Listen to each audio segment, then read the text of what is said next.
Welcome to the museum. We're at the North Lincoln County Historical Museum, and I'm the director, Ann Hall. And I'm so glad you came today because I wanted to show you this upstairs portion of our museum. Downstairs, we have the early history, the logging, and the pioneer history, which is all great. But this upstairs really reflects Lincoln City as it is today because it's the tourism history of the area. Almost immediately when the roads were finished, people started coming to the beach. They wanted to come for a weekend just to see the ocean for the day or to stay for several days. But until the roads were finished, they couldn't. This was an isolated area. So we begin our exhibits with telling the story of the roads, how they were built and what their importance were. What kinds of services were needed in this area once tourists started coming, like gasoline, air for their tires, that kind of thing. And also what they brought. They brought produce. They brought materials that were not available here before that. So it was really important once to get these roads built and make this area accessible.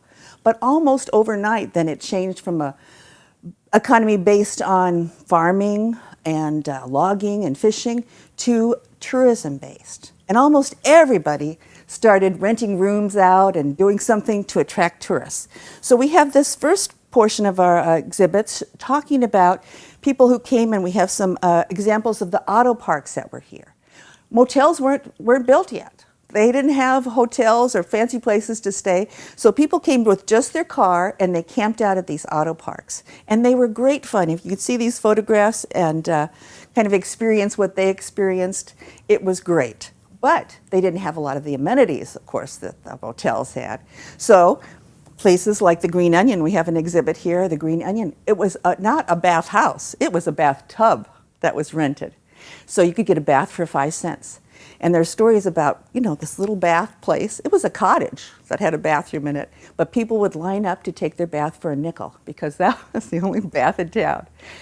Then we have other things that sprung up as a result of this tourism trend. And a few of them were great ideas about how to bring tourists to the area, like the Red-Headed Roundup. The Red-Head Roundup was a favorite in the 1930s because redheads were not prized anywhere in the country, but here they were treated very specially, and it turned into a 3-day event with people coming and prizes given for not only the best-looking redhead, but the tallest, the shortest, the one with the most freckles, the ones the fattest, anything that would distinguish you as a redhead got a prize. Then they had treasure hunts and all kinds of other things. As well as this Red-Head Roundup, we had a regatta on the lake, which was great because the lake was the fastest lake for speed trials. Because it's at sea level, it makes the boats faster. And once people started coming for those speed trials, they made that into a 3-day event. And there was a ball, and there was a court for the regatta, and lots of fun things to do. So some of the exhibits show that. Then we have roadside attractions. They started springing up. Hazel Lacey's Doll Museum was here for 30 years, right on Coast Highway. And people come still today saying, I remember Hazel's Doll Museum, how great it was. Well, we have an exhibit on her dolls and kind of that history. We have some exhibits showing the early motels and lodges. In fact, we have one where you can sit down in a comfortable chair and watch a video of all the lodges, motels, and various places to stay along the beach. Our most popular exhibit is the Pixie Kitchen and PixieLand exhibit. It is just so much fun, and people remember that again. They remember it after 30 years. They grew up in Salem, and they came to the coast every year, and they had to come to Lincoln City and go to the Pixie Kitchen. And PixieLand Amusement Park was ahead of its time. It was an 1890s amusement park here on the coast. Lincoln City has always been a tourist attraction. So there's been crabbing on the Siletz Bay and water skiing and fishing on the lake and fishing on the pier and surf fishing. All kinds of things to do as a recreation area. This has been traditionally the place. And people came here every year. The same hotel, the same place, and they made friends because they stayed for the summer. So our exhibits kind of reflect that upstairs. The one fun thing that we have added to this upstairs exhibit is our children's corner.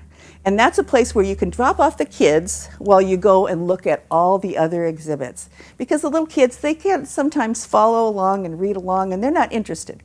But they are interested in dressing up in old-fashioned attire, cowboy hats, cowboy chaps, and riding on our saddle, taking pictures. We have a whole assortment of puppets and books and things to color, and a beautiful harp that you can't make a bad sound on, so the kids love to play that. It's a great museum, and in our guest book, people tell us all the time, "Oh, I didn't know this was here. If I had only known." This is a really great secret that Lincoln City is keeping. So I just want to tell you, it's not a secret.